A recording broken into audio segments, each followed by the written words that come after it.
بسم الله الرحمن الرحيم. السلام عليكم ورحمة الله وبركاته. إن الحمد لله نحمده ونستعينه ونستغفره ونعوذ بالله من شرور أنفسنا ومن سيئاتنا. من يهده الله فلا مضل له ومن يضلل فلا هادي له. وأشهد أن لا إله إلا الله وحده لا شريك له. وأشهد أن محمدا عبده ورسوله. يا أيها الذين آمنوا اتقوا الله حق تقاته ولا تموتن وأنتم مسلمون. يا أيها الناس اتقوا ربكم الذي خلقكم من نفس واحدة وخلق منها زوجها وبث منهما رجالا كثيرا ونساء. واتقوا الله الذي تساءلون به والأرحام إن الله كان عليكم رقيبا. يا أيها الذين آمنوا اتقوا الله وقولوا قولا سديدا يصلح لكم أعمالكم ويغفر لكم ذنوبكم. ومن يطع الله ورسوله فقد فاز فوزا عظيما. أما بعد فإن أصدق الحديث كتاب الله وخير الهدي هدي محمد صلى الله عليه وعلى آله وسلم. وشر الأمور محدثاتها فإن كل محدثة بدعة وكل بدعة ضلالة وكل ضلالة في النار. أيها الناس معاشر المسلمين رحمكم الله. Alhamdulillah, kita senantiasa bertahmid, bersyukur kepada Allah Subhanahu wa ta'ala yang memberikan taufiknya, hidayahnya kepada kita, kemudahan-kemudahan, kenikmatan-kenikmatan kepada kita, sehingga alhamdulillah pada kesempatan subuh hari ini Allah Subhanahu wa ta'ala memberi kemudahan kepada kita bisa melaksanakan kewajiban kita sebagai seorang muslim, mengerjakan subuh secara berjamaah, kemudian menyempatkan waktu sedikit bersimpuh, bertafaqquh fid din, mengkaji bimbingan agama Allah Subhanahu wa ta'ala. Semoga majlis kita, amal-amal kita diterima oleh Allah Subhanahu wa ta'ala. Amin ya rabbal alamin. Kaum muslimin rahimakumullah, tema yang kita angkat ialah tentang fenomena alam jin. Namun yang akan saya terangkan lebih luas ialah tentang permusuhan iblis la'anahullah, syaitan la'anahullah terhadap Bani Adam. Jin itu merupakan sebuah bangsa sebagaimana bangsa manusia. Jin moyangnya ialah iblis. Dikatakan oleh para ulama kita iblis abul jin, bahwasanya iblis la'anahullah, yang Allah laknat, yang Allah usir dari surga, adalah bapaknya bangsa jin. Sebagaimana manusia, bapaknya adalah Nabiullah Adam alaihi salatu wassalam. Adapun syaitan itu merupakan sifat bagi jin-jin yang kafir, jin-jin yang jahat. Sebab syaitan dalam bahasa Arab dimaknakan dengan syirir, seseorang yang jahat. Sehingga syaitan adalah jin-jin yang jahat, jin-jin yang kafir. Secara global kaum muslimin rahimakumullah, jin sama dengan manusia. Mereka adalah mukallafun, orang-orang yang terkena beban syariat, sama-sama berkewajiban beriman kepada Allah Azza wa Jal, beriman kepada Rasulnya sallallahu alaihi wasallam, sama-sama terkena kewajiban syariat. Allah mengatakan dalam firman-Nya, "Wa ma khalaqtul jinna wal insa illa liya'budun." Aku tidak menciptakan jin dan manusia melainkan supaya mereka beribadah kepada aku. Yang terkena kewajiban ibadah jin dan manusia. Kaum muslimin rahimakumullah, jin sama dengan manusia. Minhum kafir wa minhum mu'min. Di antara mereka yang beriman kepada Allah Azza wa Jalla, jin-jin mukmin. Ada yang kafir kepada Allah Subhanahu wa taala. Yang kafir, ada yang maradah atau syaitanun marid, setan pembangkang, setan kafir yang betul-betul jahat.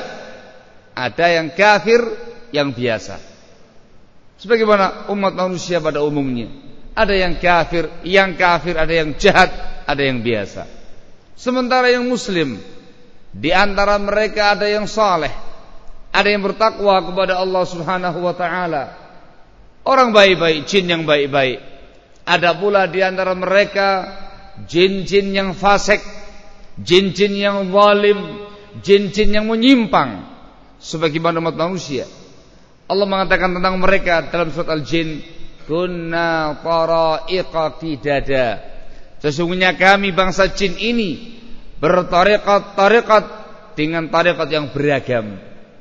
Wa inna minnal muslimun wa minnal qasitun. Di antara kami ada yang muslim, ada pula yang menyimpang dari keislaman.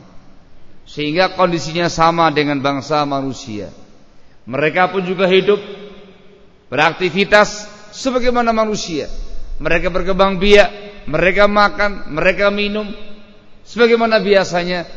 Yang membedakan adalah bahwasanya mereka hidupnya di alam yang halus, yang tidak kelihatan, sementara manusia hidupnya di alam yang nyata. Makanan mereka dari tulang-tulang yang ada. Disebutkan dalam sebuah riwayat dan diterangkan oleh para fuqaha kita, tulang belulang yang dagingnya dimakan oleh Bani Adam dengan membaca basmalah, maka akan berubah menjadi daging yang banyak untuk jin-jin yang muslim. Sementara daging-daging bertulang yang dimakan Bani Adam dengan tanpa basmalah akan menjadi daging yang banyak untuk jin-jin yang kafir. Selebihnya semuanya sama dengan Bani Adam. Maka di sini kaum muslimin rahimakumullah, seperti yang saya utarakan di awal, yang paling penting bagi kita sekarang ini adalah bukan pembahasan terkait dengan seluk-beluk alam jinnya, tapi yang paling penting ialah terkait dengan iblisnya, abul jinnya. Dikarenakan iblis ini merupakan musuh yang sangat nyata bagi Bani Adam. Iblis inilah dengan takdir Allah Azza wa Jalla, dengan kehendaknya, yang menjadi sebab dikeluarkannya bapak kita Adam alaihi salatu wassalam dan ibu kita Hawa alaihi salam dari surga. Iblis ini pula yang bersumpah di hadapan Allah Subhanahu wa taala akan menyesatkan Bani Adam, akan menyimpangkan Bani Adam, akan menggoda mereka dari semua arah, dari depan, dari belakang, dari kanan, dari samping. Upaya begitu kuat, azam yang begitu kuat untuk menyesatkan Bani Adam. Allah Subhanahu wa taala menjelaskan kepada kita dalam banyak ayat bahwasanya iblis la'anahullah adalah musuh yang nyata bagi kita. Allah mengatakan dalam firman-Nya di antaranya, "Innasyaitana lakum aduwwun fattakhidhuhu aduwwa." Sesungguhnya setan, jin-jin yang kafir, iblis adalah musuh bagi kalian, maka jadikanlah ia sebagai musuh-musuh kalian.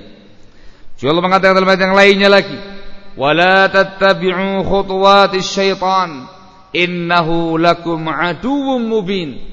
Kalian jangan mengikuti langkah-langkah setan, sebab dia adalah musuh yang sangat nyata bagi kalian. Dalam lafaz yang lain, innahu aduwwun mudillun mubin. Dia seorang musuh yang menyesatkan yang sangat nyata. Makar dia luar biasa, tanpa kenal lelah, gigih, terus menerus menyesatkan Bani Adam dari siratal mustaqim. Disebutkan oleh para ulama kita dalam banyak karya-karya mereka bahwasanya makar iblis, tipu daya iblis ini bertingkat-tingkat. Bertingkat-tingkat. Paling tidak ada 5 atau 6 tingkatan. Ini semua disampaikan oleh para ulama kita untuk kita waspadai. Sebab dia musuh yang nyata bagi kita. Tingkatan yang pertama ialah menyesatkan Bani Adam dengan bentuk kekufuran, kesyirikan. Ini target yang paling utama, yang pertama dari iblis, la'anahullah.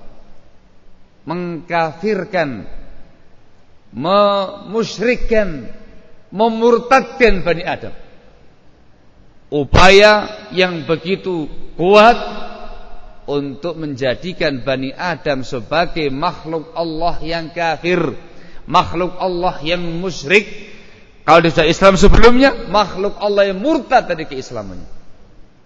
Yang paling pertama, tahapannya pertama, ketika mendapati ada orang-orang yang kafir kepada Allah Azza wa Jal, kepada Rasulnya sallallahu alaihi wasallam, dia akan senang dengan kekufuran yang ada pada Bani Adam.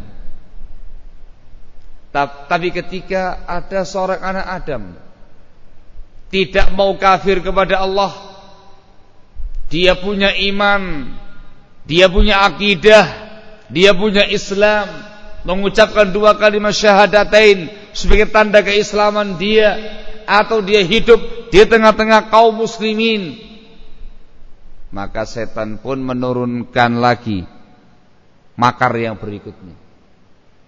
Makar yang berikutnya ialah dia menyesatkan Bani Adam dengan berbagai macam bentuk kebid'ahan, penyimpangan dari siratal mustaqim.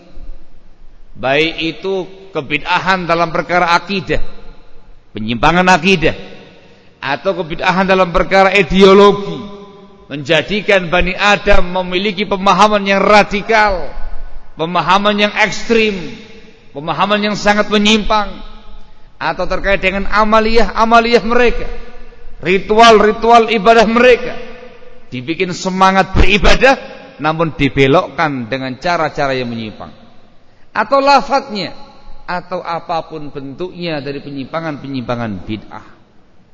Ini yang kedua. Kufur tidak berhasil, dengan kesyirikan tidak berhasil, dengan kemurtadan tidak berhasil, maka dia masuk dengan pintu kebid'ahan. Dikatakan oleh para ulama kita tentang bahaya bid'ah ini, mereka mengatakan al-bid'atu baridul kufri.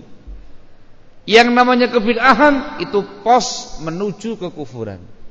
Satu langkah lagi pelakunya dengan tanpa dia sadari masuk dalam kerangka kekufuran. Sehingga syaitan menyesatkan Bani Adam dengan cara bid'ah. Dan ini lebih berbahaya, dikarenakan pelakunya muslim, merasa dirinya muslim, dikarenakan pelakunya merasa dirinya di atas kebenaran, di atas al-haq, yakin benar, padahal dia menyimpang, padahal akidahnya sesat, padahal pemahaman dia radikal ekstrim, padahal amaliyah dia tanpa petunjuk Nabi kita Muhammad sallallahu alaihi wasallam. Itu kenapa dalam Islam kaum muslimin rahimakumullah, Nabi kita Muhammad sallallahu alaihi wasallam mengulang-ulang sabdanya, menjelaskan bahwasanya semua perkara bid'ah sesat.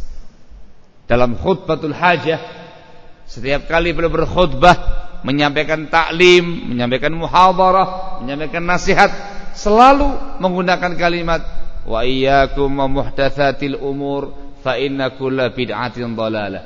Hati-hati kalian dari perkara-perkara baru pada agama ini, sebab semua perkara bid'ah adalah menyesatkan. Dikarenakan ini merupakan sarana iblis menyesatkan Bani Adam. Dengan kebid'ahan, Bani Adam tidak merasa sedang di atas penyimpangan.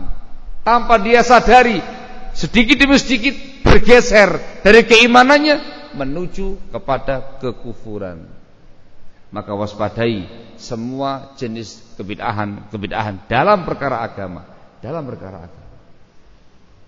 Ketika berhasil menyesatkan Bani Adam dengan cara kebid'ahan, setan tersenyum.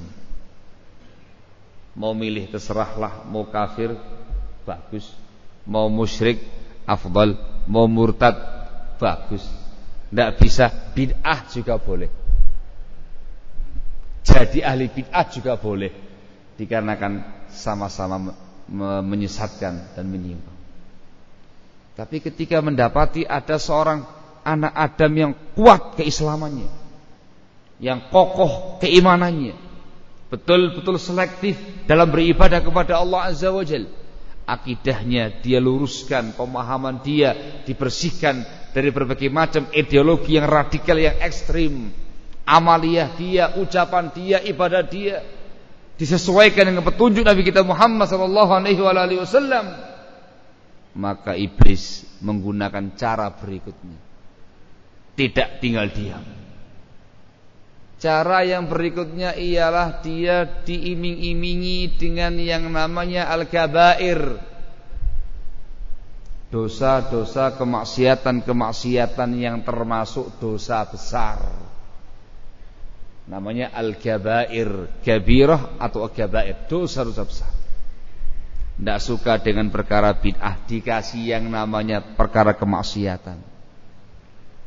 Yang ini lebih samar lagi, lebih berbahaya lagi, dikarenakan kebanyakan perkara dosa dan kemaksiatan berkaitan dengan syahwatnya Bani Adam. Syahwatnya Bani Adam.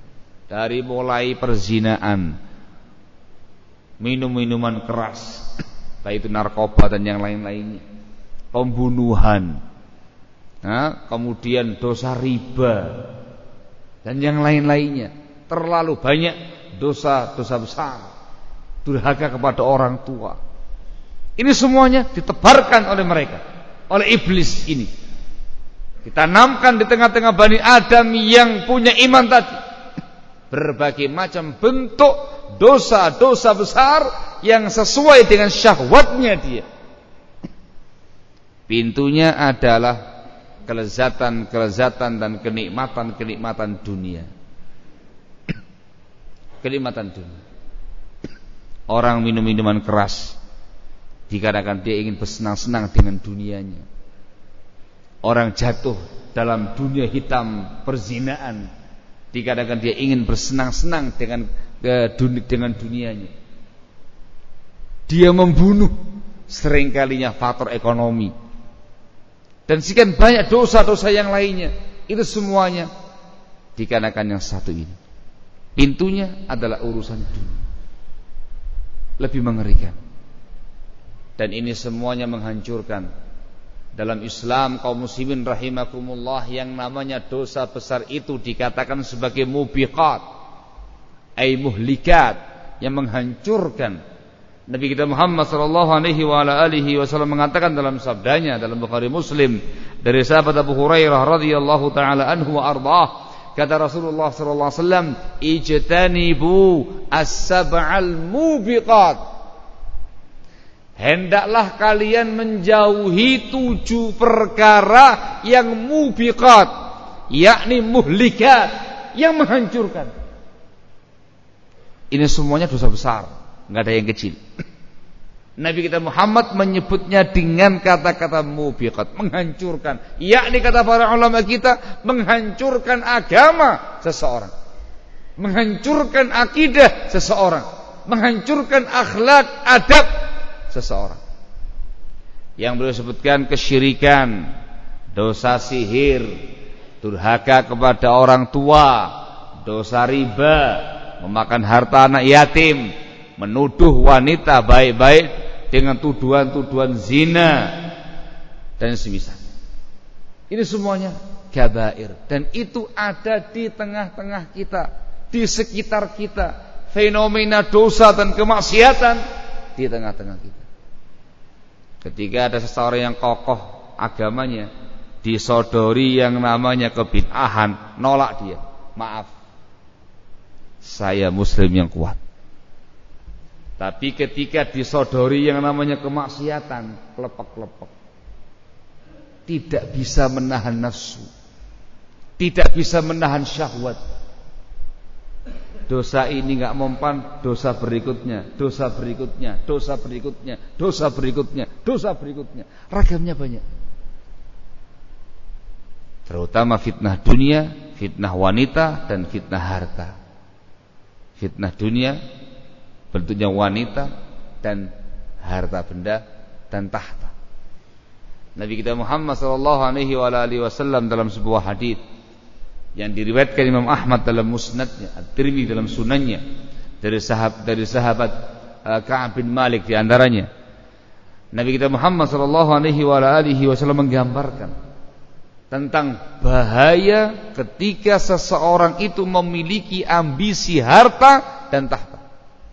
Beliau mengatakan dalam sabdanya, "Madzibani ja'i'ani ursila fi ghanamin bi afsadalaha min hirsil mar'i 'alal mali wasyarafi lidini." Tidaklah ada 2 ekor serigala lapar. Dibayangkan seperti serigala 2 ekor lapar yang dilepaskan di tengah-tengah kawanan domba tanpa pengembala. Itu lebih merusak, lebih menghancurkan daripada ambisi seseorang untuk meraih harta dan tahta yang menghancurkan agamanya. Ambisi harta itu diumpamakan kayak serigala lapar. Ambisi tahta juga diumpamakan seperti serigala yang lapar. Serigala itu sangat suka dengan daging domba. Bisa dibayangkan 2 ekor serigala yang lapar dilepaskan di kandang domba tanpa pengembala.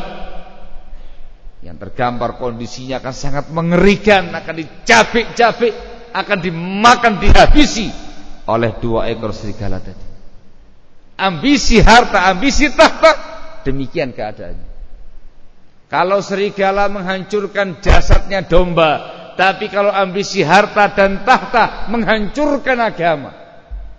Menghancurkan agama. Ini semuanya terkait dengan dosa-dosa besar. Yang selamat dari ini semuanya luar biasa. Banyak korban-korban syaitan, banyak korban-korban iblis di 2 poin terakhir. Pada kebid'ahan atau pada dosa-dosa dan kemaksiatan. Ketika masih ada dari kalangan Bani Adam yang masih kokoh keimanannya, yang begitu kuat akidahnya, yang begitu tebal ketakwaannya, tidak mau dia dengan dosa-dosa yang ada, setan masih meneruskan makarnya. Tidak mempan dengan dosa besar, dia kasih yang namanya dosa kecil, namanya Saghairudz dzunub, dosa-dosa kecil yang diremehkan oleh banyak pihak. Yang diremehkan oleh banyak pihak. Kecil, dikatakan kecil, banyak meremehkan. Prinsipnya kaum muslimin, dosa dibagi 2. Ada dosa besar, ada dosa kecil. Al-Imam An-Nawawi rahimahullahu ta'ala dalam syarah Sahih Muslim, beliau salah seorang imam besar mazhab Syafi'iyah pada masanya, menjelaskan kaidah untuk mengetahui ini dosa besar dan dosa kecil. Beliau menjelaskan dosa besar itu adalah sebuah dosa yang diancam dengan azab, baik azab dunia atau azab neraka. Diancam dengan laknat, diancam dengan murkanya Allah Subhanahu wa taala, diancam dengan hukum-hukum had di dunia ini. Ini ciri-ciri dia sebagai dosa besar. Yang selain ini dia dikatakan sebagai dosa yang kecil. Dosa yang kecil. Contoh yang sulitnya luar biasa untuk diredam ialah memandang kepada lawan jenis yang bukan mahram. Laki-laki melihat perempuan yang bukan mahramnya, yang wanita melihat laki-laki yang bukan mahramnya. Ini adalah sebuah dosa ketika dia sengaja melihat. Kalau nengoknya nggak sengaja dia berpaling, tidak berdosa. Yang kedua kalinya jadi berdosa. Ini termasuk shaghair. Sangat sulit sekali untuk bisa lepas daripadanya. Kufur tidak mau Bani Adam. Kebid'ahan tolak sama mereka. Dosa besar juga tidak mau. Dikasih makan dosa kecil. Yang ini jumlahnya lebih banyak dan lebih halus, diremehkan oleh banyak pihak. Yang selamat dari makar yang satu ini luar biasa. Seringkalinya Bani Adam masuk dalam perangkap setan yang satu ini. Kenapa? Dianggap kecil. Wong kecil aja kok, tidak besar. Tidak ada ancaman azab, tidak ada ancaman laknat, tidak ada ancaman murkanya Allah, tidak ada ancaman-ancaman yang lain. Kecil. Padahal kaum muslimin rahimakumullah, dalam pandangan Islam, ketika seorang muslim jatuh dalam dosa kecil, tidak taubat. Dosa kecil yang kedua, tidak taubat. Yang ketiga, yang keempat, yang kelima, yang keenam, terus menerus melaksanakan tindakan dosa kecil, itu akibatnya menjadi besar. Al-israru al-saghair kabirah, kata para ulama. Terus menerus berkesinambungan mengerjakan dosa yang kecil, itu sama dengan dosa besar, ujungnya nanti membinasakan. Diumpamakan Nabi kita Muhammad SAW seorang yang mengumpulkan kayu bakar. Satu kayu berikutnya, sampai akhirnya menjadi satu bukit kayu bakar. Ketika dibakar, membinasakan semua perkara. Sehingga jangan meremehkan dosa kecil. Ini makar iblis yang berikutnya. Yang ini sudah enggak mungkin terbayangkan lagi. Setingkat orang-orang yang ilmunya tinggi, yang takwanya luar biasa, setengah mati dan sulit untuk ini lepas dari dosa kecil. Tapi alhamdulillah, termasuk rahmatnya Allah Azza wa Jalla untuk hamba-hambanya yang beriman, Allah Subhanahu wa ta'ala selalu membuka pintu taubat dan istighfar bagi hamba-hambanya.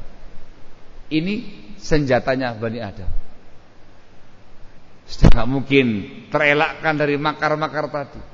Maka perbanyak istighfar, perbanyak taubat kepada Allah Azza wa Jalla dari semua dosa yang besar, yang kecil, yang kita tahu, yang kita enggak tahu, yang kita sadari dan yang kita enggak sadari. Banyak taubat dan istighfar kepada Allah. Selamat insyaallah dari makar-makar. Ini saja, iblis masih mau memasukkan yang berikutnya lagi. Makar yang kelima, yang lebih samar lagi. Iblis menggunakan perkara-perkara yang mubah. Bayangkan, perkara yang mubah, perkara yang halal dalam Islam, digunakan untuk menyesatkan Bani Adam. Caranya bagaimana? Caranya ialah Bani Adam tadi itu digoda dengan perkara-perkara yang halal, dengan perkara-perkara yang mubah, dibikin senang dengan perkara tadi sampai terjatuh pada perkara haram. Bermudah-mudah dalam perkara yang boleh, akhirnya terjerembab dalam perkara keharaman agama. Ini yang juga tidak banyak orang yang mewaspadainya. Lebih gampang lagi orang mengerjakannya perkara mubah kok. Tapi diseret pelan-pelan, perlahan oleh iblis dari perkara yang tadinya mubah menjadi perkara yang diharamkan oleh agama. Ini lebih samar lagi, susah lagi untuk bisa mengatasinya. Itu pun masih ada yang keenam. Ketika ada Bani Adam yang begitu kuat, maka minimalnya iblis ini menjadikan Bani Adam tersibukkan dengan amal-amal soleh berpahala kecil, melupakan amal-amal soleh berpahala besar. Ini minimal sudah. Ini yang dihadapi ini Bani Adam yang lain dari yang lain ini. Ini Bani Adam yang luar biasa ini, yang spesial ini. Ya sudahlah, minimalnya sibuk dengan amal-amal yang membuat dia letih, membuat dia capek, sedikit pahalanya, terlalaikan, terlupakan dari amal-amal yang besar pahalanya. Ini nggak ada dosa, Cuman terluputkan dari Bani Adam tadi kesempatan untuk beramal soleh dengan pahala yang begitu besar dalam Islam. Wallahul musta'an. 6 poin dari makar-makar syaitan. Ini semuanya harus kita waspadai. 6 poin tadi dikatakan sebagai khutuwatis syaitan, langkah-langkah setan, perangkap-perangkap setan, makar-makar setan untuk menyesatkan Bani Adam. Allah mengatakan wala tattabi'u khutuwatis syaitan innahu lakum aduwwun mubin. Kalian jangan mengikuti langkah-langkah setan, dia adalah musuh yang nyata bagi kalian. Maka di antara upaya, kata para ulama, upaya untuk selamat dari ini semuanya, dikarenakan setan iblis ini makhluk yang halus serta kelihatan. Dia bisa lihat kita orang, kita nggak bisa lihat dia. Kalau lihat orangnya bisa kita jotos langsung. Dia adalah orang yang paling kafir dari yang kafir. Itu iblis, la'anahullah. Dia orang yang enggak kelihatan. Maka upaya untuk menyelamatkan diri dari makar-makar syaitan, yang pertama ialah at-ta'awudzu billah. Seorang muslim harus sering-sering berta'awud, berlindung kepada Allah Azza wa Jalla dari gangguan-gangguan setan. Berta'awud, isti'adzah. Isti'adzah. Sehingga kita menggunakan, meminta bantuan kepada Allah Azza wa Jalla, minta perlindungan kepada Allah Azza wa Jalla.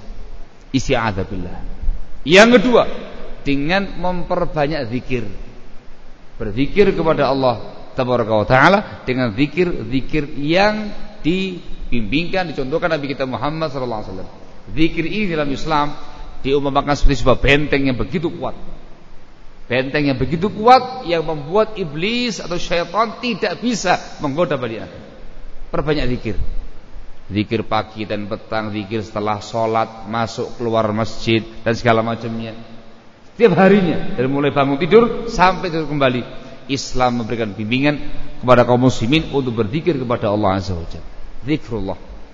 Yang ketiga, perbanyak amal soleh. Perbanyak amal soleh. Itu usahanya Bani Adam, sekuat tenaga.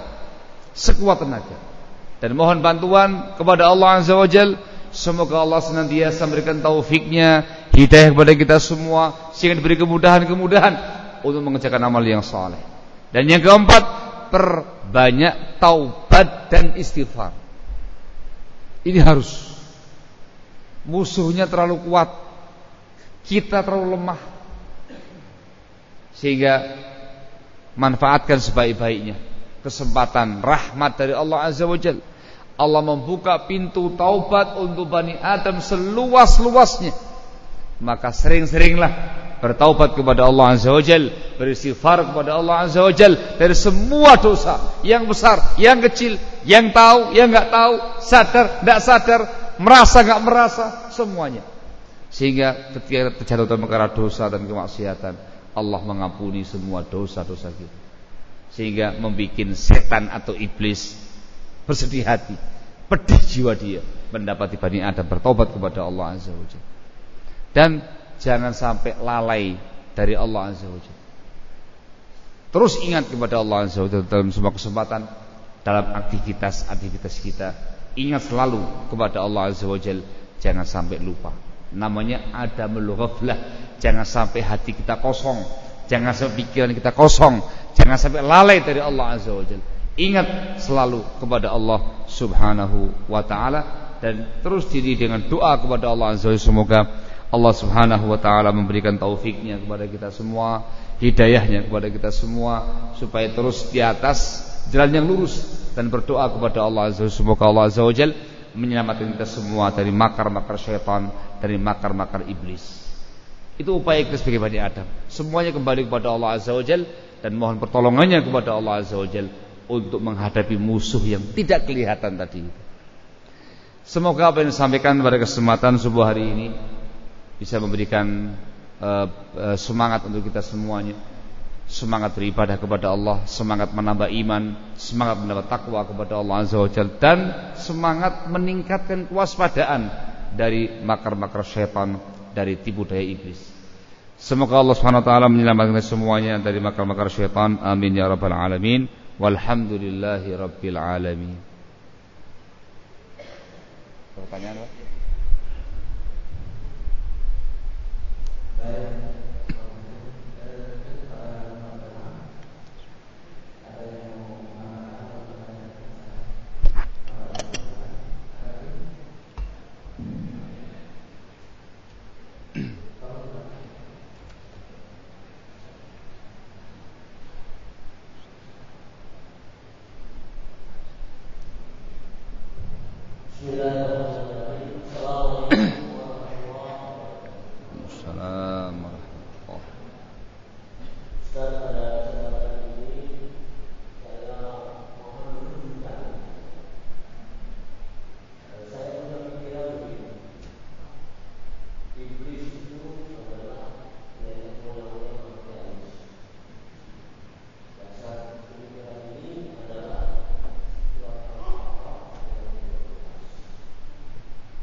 Assalamualaikum warahmatullahi wabarakatuh.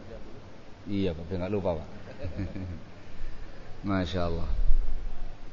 Bahasa yang mungkin lebih umum daripada yang disampaikan sama Bapak tadi, bahwasanya iblis la'anahullah ini adalah sumber semua kerusakan, sumber semua kejahatan, sumber semua bentuk penyimpangan dan kekufuran. Itu ujungnya kembali kepada iblis tadi. Dari 6 poin tadi semuanya masuk. Komunisme dan segala macamnya itu kekufuran, dimasukkan dalam poin yang pertama. Tidak ada yang keluar dari 6 poin yang disebutkan oleh para ulama. Yang disebutkan sama Bapak tadi sekedar contoh saja. Materialisme mengukur segala sesuatu dengan materi. Ini kalau sampai pada tingkat menerjang keharaman agama, itu perkara yang jelek. Sehingga sumbernya, ujungnya ya ke iblis juga. Kalau komunisme jelas dia kafir. Kapitalisme juga demikian. Maka semua ideologi yang kufur, itu semuanya ujung pangkalnya adalah iblis, la'anahullah, dan pasukan-pasukan iblis dari kalangan orang-orang kafir yang jahat. Mau dikatakan Zionis, mau dikatakan Salibis, mau dikasih nama-nama apapun, sekedar contoh. Dan masuk padanya semua bentuk kejahatan-kejahatan, kerusakan-kerusakan, penyimpangan-penyimpangan, dan kekufuran-kekufuran yang lain-lainnya. Sehingga yang disampaikan sama Bapak tadi sekedar contoh saja. Yang dibahasakan para ulama lebih umum daripada itu. Iblis adalah pangkal dari semua kerusakan, kejahatan, penyimpangan dan kekufuran. Barakallahu fikum. Naam. Gitu Bang ya? Nah, gitu Pak. Walhamdulillahirabbil alamin.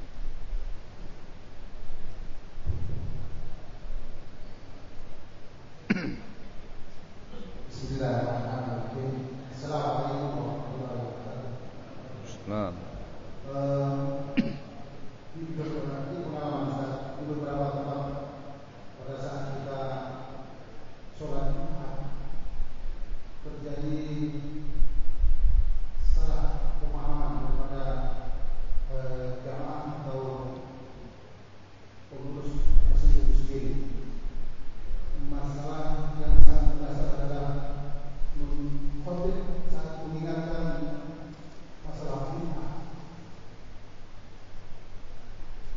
ada pengalaman tersendiri sangat menyentuh hati saat khotib menyampaikan hal itu. Untuk selanjutnya khotib tersebut tidak dipakai lagi. Artinya apa? Pemahaman masalah bid'ah yang selalu disampaikan oleh Rasulullah saat khotbah Jumat, bukan perintah tapi selalu diingatkan, ini harus betul-betul ulama yang memahami hal itu menyampaikan kepada ulama yang memberikan atau anti dengan masalah bid'ah ini. Mungkin pendekatannya harus fleksibel, karena ulama ustaz yang menolak dengan bid'ah itu ditinggalkan dengan jamaah, karena lebih banyak jamaah yang lebih cenderung pemahamannya berbuat bid'ah dan akan hina saat Allah diingatkan masalah bid'ah. Mungkin itu Ustaz yang sangat mendasar untuk disampaikan hari ini. Terima kasih. Assalamualaikum warahmatullahi wabarakatuh. Assalamualaikum. Nah itu. Kalau terkait dengan masalah bid'ahnya, itu sesuatu yang ada dan memang diperingatkan Nabi kita Muhammad SAW.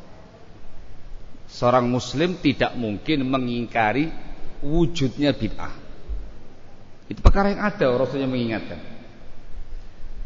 Cuman yang menjadi masalah adalah masing-masing dai, masing-masing mubaligh tentunya harus memiliki sikap hikmah dalam dakwahnya, sikap yang arif, sikap yang bijak dalam dakwahnya.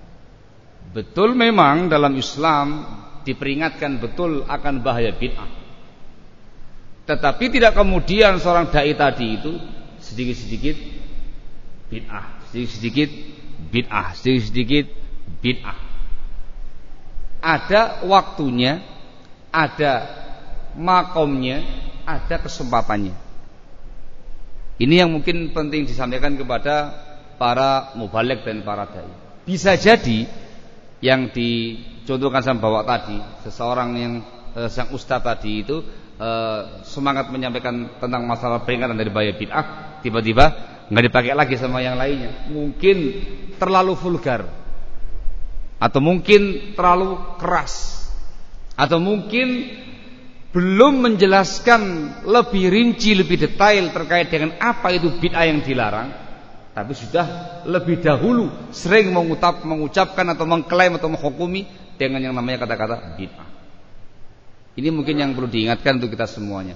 Adapun memulai muhadharah atau khutbah dengan khutbatul hajah, itu yang saya utarakan di awal, membacakan beberapa ayat masalah takwa, lalu membacakan fa inna asdaqal hadithi kitabullah sampai pada kata-kata wa iyyakum wa muhdatsatil umur fa inna kulla bid'atin dhalalah.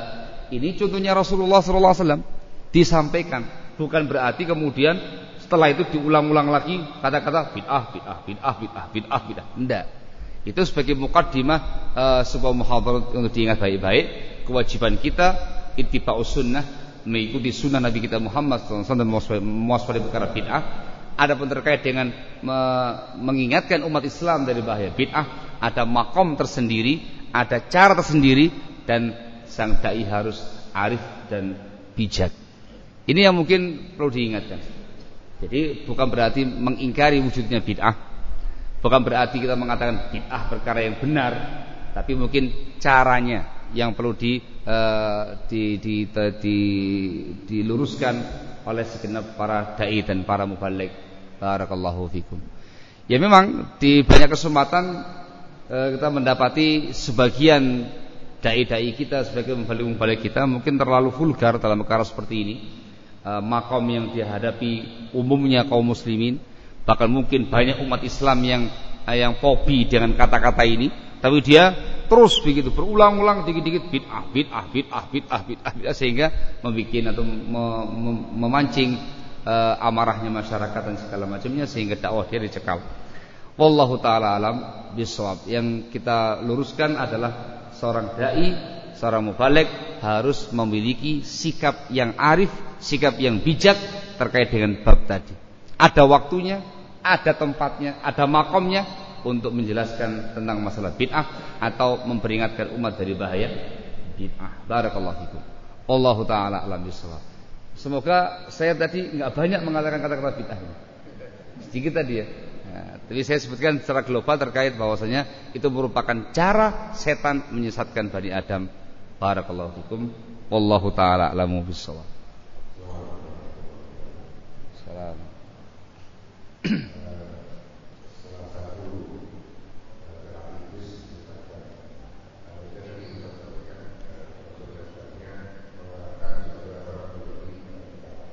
Jadi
Nah ini pertanyaannya ini singkat, tapi jawabannya ini harus membuat muhadharah khusus dengan tema namanya bahaya radikalisme dan bagaimana hakikat yang namanya radikalisme.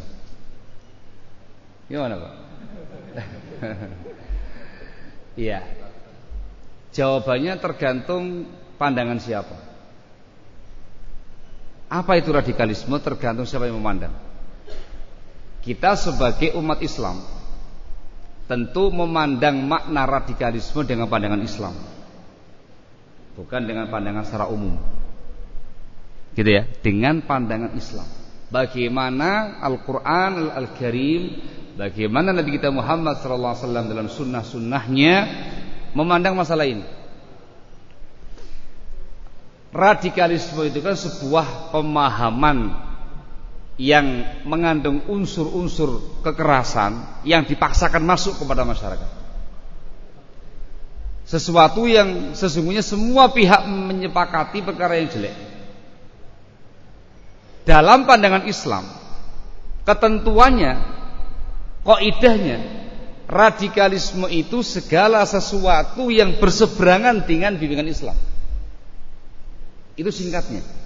Segala sesuatu, baik itu ideologi ataukah tindakan, aksi dan segala macamnya yang berseberangan, yang bertentangan dengan bimbingan Islam yang mulia ini, yang diajarkan Nabi kita Muhammad SAW. Saya kita umat Islam, kita meyakini Islam itu yang hak, nah gitu ya. Inna dina indallahi Islam. Yakin insyaallah ya. Kita harus yakin bimbingan Nabi kita Muhammad itu yang benar. Itu Rasulullah SAW, nabinya kita, nabinya semua umat. Maka semua yang berseberangan dengan ini semua dikatakan radikal. Mau dikatakan radikalisme kanan atau kiri, ada yang keras, ada yang halus. Kalau mau dirinci lagi, ada radikalisme non muslim, ada radikalisme dalam tubuh Islam. Radikalisme yang non muslim, semua yang selain muslim radikal. Saya ulangi lagi, ini menggunakan pandangan Islam. Kalau yang lainnya nggak bakal setuju dengan cara seperti ini. Tapi kaum muslimin harus yakin, selain yang muslim itu radikal. Dalilnya mana? Dalilnya ialah ayat atau surat yang selama ini kita baca dalam sholat, dalam surat Al-Fatihah. Di situ kita berdoa kepada Allah Azza wa Jalla, ihdinas siratal mustaqim. Ya Allah, beri kami petunjuk, hidayah kepada jalan yang lurus. Hak atau batil? Jawabannya hak. Yang kita minta adalah jalan yang benar. Lanjutannya, Allah Subhanahu wa ta'ala menyebutkan 3 jalan. 1 dikatakan sebagai siratal mustaqim, yang 2 dikatakan bukan demikian. Allah mengatakan setelah itu siratal ladzina an'amta 'alaihim. Ini yang lurus. Jalannya orang-orang yang Engkau beri nikmat kepada mereka, ya Allah. Siapa mereka ini? Disebutkan dalam ayat yang lain di An-Nisa. Dikatakan minan nabiyyina was-siddiqina was-syuhada'i was-salihin wa hasuna ulaika rafiqa. Orang-orang dikasih nikmat oleh Allah Azza wa Jalla, para nabi dan para rasul, para siddiqin, para syuhada dan orang-orang yang saleh. Muslim atau non muslim? Muslim. Ini adalah orang-orang yang di atas siratal mustaqim. Allah mengatakan setelah itu, ghairil maghdubi alaihim, bukan jalannya orang-orang yang dimurkai, waladhdallin, bukan pula jalannya orang yang sesat. Bukan saya menvonis. Sekali lagi, bukan saya menvonis ini. Ini nas Al-Quran. Allah yang mengatakan mereka dimurkai, Allah yang mengatakan mereka sesat. Siapa mereka ini? Lihat tafsirnya. Dalam buku-buku tafsir dibawakan langsung hadisnya Rasul sallallahu alaihi wasallam. Beliau sendiri yang menafsirkan ayat ini. Nabi kita Muhammad menjelaskan al-maghdub alaihim al-yahud, ad-dallun an-nasara. Bukan saya ngomong Pak ya. Dikira nanti kajian berbau sara. Enggak. Kita hanya menyampaikan sebuah akidah. Rasul yang mengatakan yang dimurkai orang-orang Yahudi, yang sesat kaum Nasrani. Ini Allah yang menghukumi, Rasul yang menghukumi. Kita hanya menukil. Kira-kira orang-orang yang dimurkai itu lurus atau radikal? Orang-orang yang sesat ini lurus atau radikal? Tegas kita sebagai muslim mengatakan radikal. Entah dengan cara kekerasan atau dengan cara yang halus tanpa kekerasan. Intinya dia itu menyimpang dari siratal mustaqim, bukan jalannya kaum muslimin. Dengan ayat ini kata para ulama kita, kaum muslimin itu yang hak, ahlul hak. Jangan ragu-ragu. Mereka kaum muslimin ini yang di atas siratal mustaqim. Mereka yang dapat hidayah dari Allah Azza wa Jalla. Yang selain mereka mungkin dimurkai, mungkin sesat. Ini yang namanya radikal. Kaum radikalis non muslim. Paham Bang?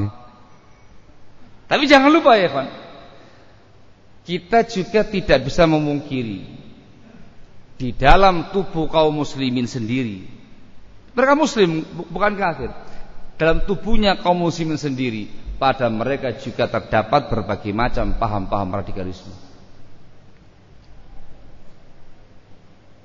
Kaidahnya adalah semua umat Islam, individu ataukah kelompok yang keluar, yang berseberangan dengan bimbingan ajaran Nabi kita Muhammad sallallahu alaihi wasallam yang termaktub dalam Al-Qur'anul Karim, hadisnya Rasulullah sallallahu alaihi wasallam, dan yang dijabarkan oleh para ulama kita. Patokannya Rasulullah sallallahu alaihi wasallam. Yang dikatakan lurus ketika muslim tadi itu betul-betul menelusuri jejak langkah Rasul sallallahu alaihi wasallam. Ini yang lurus. Yang berseberangan dengan itu namanya radikalisme. Mungkin kanan, mungkin kiri. Ekstrim kanan, ekstrim kiri. Ada dengan cara kekerasan, ada dengan cara yang halus. Dan itu jumlahnya sangat banyak. Barakallahu fikum. Mau dalil? Dalam Al-Qur'anul Karim disebutkan di dalam surat Al-An'am ayat yang ke-153. Allah mengatakan dalam firman-Nya, wa anna hadza sirati mustaqiman fattabi'uhu wa la tattabi'us subul fatafarraqa bikum an sabili. Sesungguhnya ini kata Allah jalanku yang mustaqim, namanya siratal mustaqim, lurus. Hak atau batil? Hak, jangan ragu-ragu. Allah mengatakan fattabi'uhu, ikuti yang satu ini. Allah mengatakan setelah itu wala tattabi'us subul, dan kalian jangan mengikuti subul. Subul bentuk jamak dari kata-kata sabil. Jangan mengikuti jalan-jalan yang lain, sebab akan mencerai-beraikan kalian dari jalannya Allah Subhanahu wa ta'ala. Yang ini terkait dengan kaum muslimin. Ada satu jalan yang lurus, ada banyak jalan yang menyimpang. Yang satu itu siratal mustaqim, hak yang berseberangan dengannya dikatakan subul, dilarang mengikutinya, radikal. Ayat ini dijelaskan secara langsung dalam sebuah hadis. Al-Imam Ahmad Ibn Hanbal rahimahullah dalam buku Musnadnya meriwayatkan dari sahabat yang mulia Abdullah bin Mas'ud radhiyallahu ta'ala anhu arba. Belum menceritakan. Khatta lana Rasulullah sallallahu alaihi wasallam khattan mustaqima. Suatu hari Nabi kita Muhammad sallallahu alaihi wasallam menggariskan untuk kita satu garis yang lurus. Sebagai penggambaran, khattan mustaqima, satu garis saja, enggak banyak-banyak, lurus. Beliau mengatakan hadza sabirullahil mustaqim.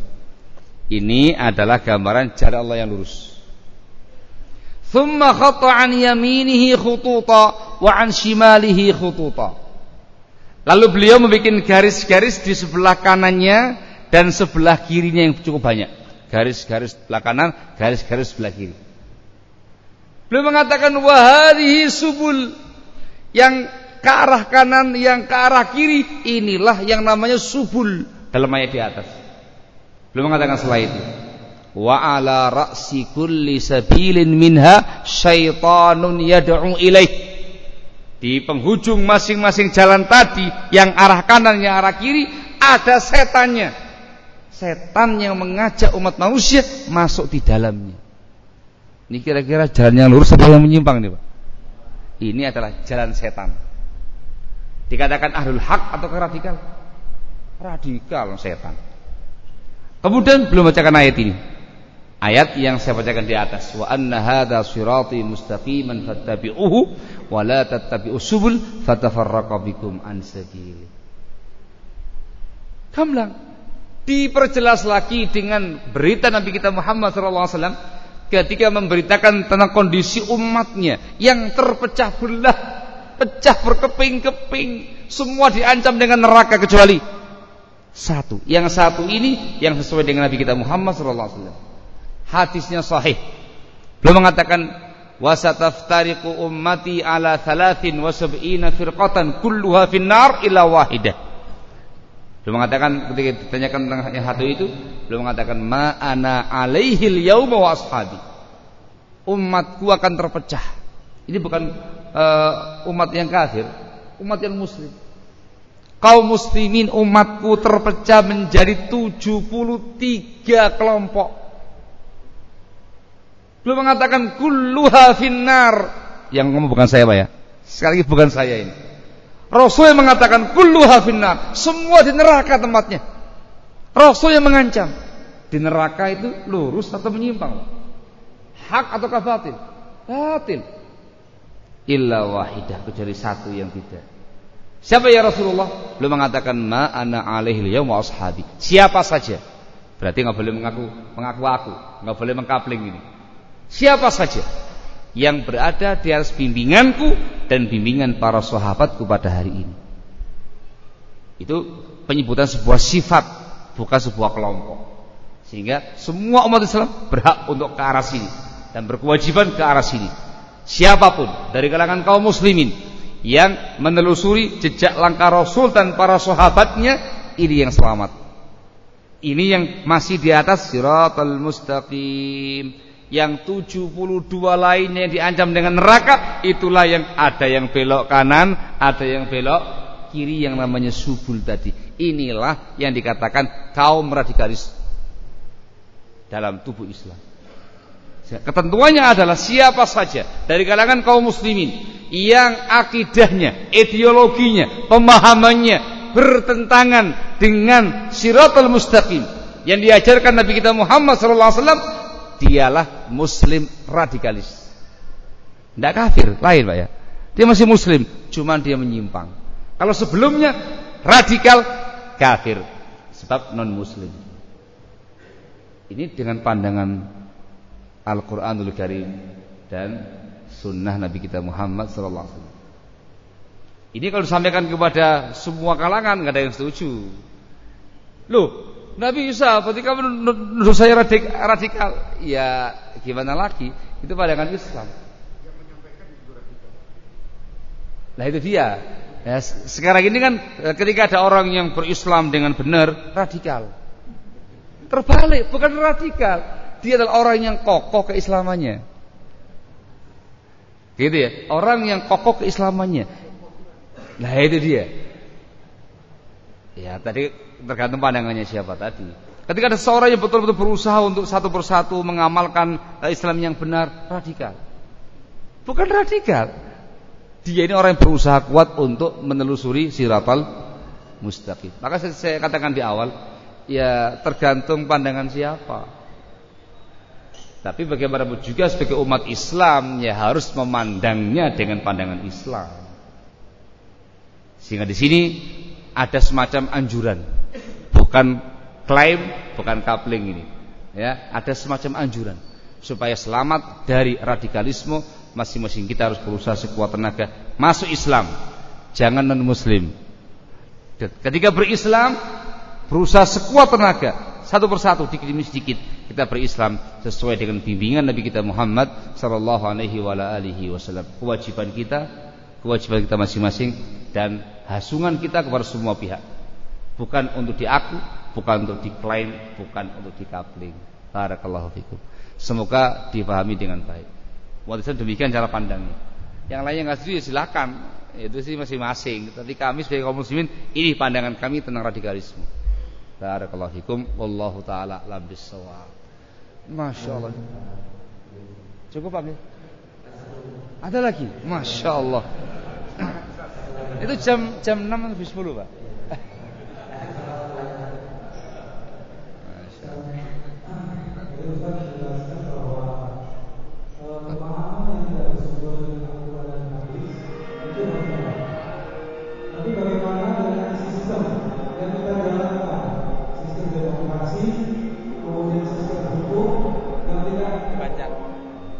Yang tidak bersumber dengan Islam. Apakah pemahaman itu juga termasuk radikal? Karena kalau kita merujuk kepada Al-Quran dan hadis, ya harus memakai sistem dan hukum umat Islam. Mohon dijelaskan. Terima kasih.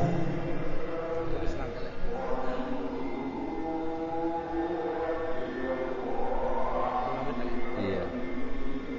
Ya harus biarkan lewat dulu. Biar nak nyampur-nyampur suaranya.